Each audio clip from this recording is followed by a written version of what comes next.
السلام عليكم. اليوم عندنا هذا السنك نصلحه ونقدم لكم معلومة إن شاء الله تستفادون من عندها. نحاول نجنبكم هذا الخطأ، مع العلم إن النورمادا من النوعية الزينة، بس دائما عندنا السنك يصير بهاي الأعطال بالنورمادا وبالمجر. نحاول اليوم نخليكم انتم تتجنبون الخطأ وانتم تصلحون هاي النورمادا ببساطة.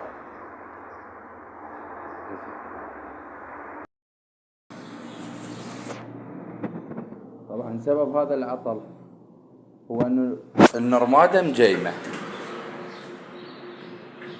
هاي النورمادا مجيمة، فايش راح تسوي؟ راح تشق هذا البوري. احنا شلون نحاول نصلحها؟ طريقة بسيطة بالبيت، بحيث حتى ام البيت تقدر تصلحها. راح نفتح هذا الباب، نرفعه اللي فوق بهذا الشكل، وراح اشوفكم شلون نحل مشكلة النورمادا المجيمة حتى ما تسبب هذه المشكلة. طبعا وهاي موجودة باغلب السنكات، مو شرط تكون السنكات قديمة، لان السنك يلم دائما ملح ووسخ، فدائما يعطل بيه المجر وتعطل بيه النورمايد حتى اذا كانت النورمايد درجة اولى. شوفكم شلون نسوي النورمادا ونكمل. فسخنا البوب. اهم فقرة انه حتى نتجنب انه الباب تنكسر او يصير بيها عطل. اول ما يصير بيها ثقل الباب تبدي تجيم، نفسخ الباب ونجيب سكينة ونحاول شي بسيط نكشط من عندها بالداير. بكل نورمادا نكشط من عندها.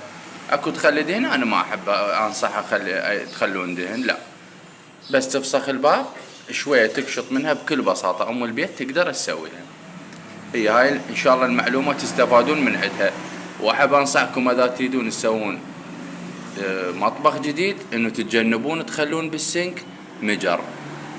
ليش؟ لانه كل السكك مال المجرات هي حديد، والسنك دائما بمي، فراح الزنجر وراح تعطل.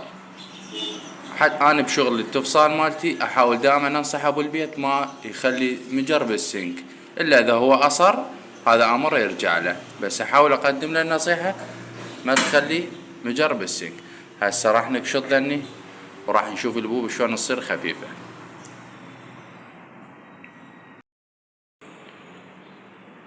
احب اذكر شي انه ان شاء الله دائما فيديوهاتي راح تكون بسيطة. الاهم بها هو نقدم معلومة ان شاء الله تستفادون من عندها. مو مهم سواء كان القطعة مستخدمة او تفصال جديد، المهم نقدم معلومات تستفادون من عندها. واي واحد عنده اي سؤال عن مطابخ الالمنيوم، سواء جديدة، تفصال جديد او مستخدم، تصليح بالبيت، او يريد يشتري مطبخ من الانترنت وما يعرف الجودة مالته، او يريد يتأكد من عنده، خليه يسألني بتعليق وان شاء الله انا اجاوبه وانا بالخدمة. شكرا.